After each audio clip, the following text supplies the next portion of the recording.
Good morning from Mission Control Houston, and welcome to today's International Space Station Update Hour. Joining us now in the flight control room here in Houston, Texas, as the Orbit 2 team is on console, monitoring systems on board the orbiting laboratory.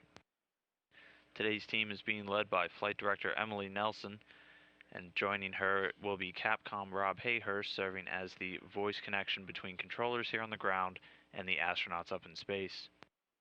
And those astronauts right now are the crew of Expedition 30, and they are being led by NASA astronaut and Commander Dan Burbank there in the front left of your screen.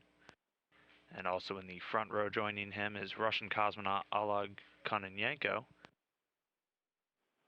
And then along the back row we have Russian cosmonauts Anton Shkaplerov and Anatoly Ivanishin, European Space Agency astronaut Andrei Kuipers, and NASA astronaut Don Pettit. The crew awoke at about midnight Central Time today, and then got right into some very busy work with a number of experiments and maintenance activities going on today.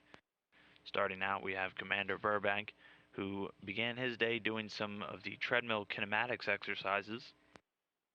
This is a research study into determining the most beneficial treadmill exercise conditions for these astronauts in order to maintain and improve their crew member health. He's also doing a number of experiment works today with the binary colloidal alloy test, or the BCAT system, which is a very complicated procedure that uses microscopic particles known as colloids as models for studying the fundamental physics of the liquid crystal phase. Meanwhile, Russian cosmonaut Anton Shkaplerov did some work today on the immuno experiment, taking blood and saliva samples. This research looks to determine changes in stress and immune responses both during and after a stay for these astronauts on board the International Space Station. He's also doing some unloading work on that Progress 46 spacecraft, which docked last Friday. Russian cosmonaut Anatoly Ivanishin assisted on that immuno experiment earlier this morning and is involved in a number of maintenance activities on the Russian segment, working on the Russian toilet, the electron system, which helps to generate some of the oxygen on board the station, and also doing a window inspection on the piers and poise docking modules. The third and final Russian cosmonaut, Oleg Kononenko, is replacing a support panel in Poisk and taking a look and testing out the control panel and piers.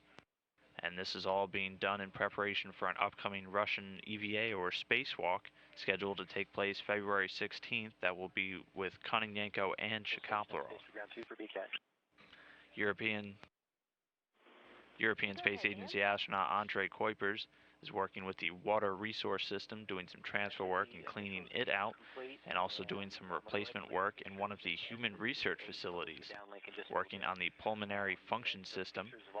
That system helps to determine the concentration of different respired gas components, and is an ongoing research tool for studying respiratory and cardiovascular measurements. And our final member of Expedition 30, Don Pettit, did a lot of work today with the capillary flow experiments. These are some very interesting fluid experiments that go on in that microgravity environment that help to investigate capillary flows and the flows of different fluids in containers with very complex geometries. And then results from this will help improve models used by designers for low-gravity fluid systems and will help improve fluid transfer systems on future spacecrafts.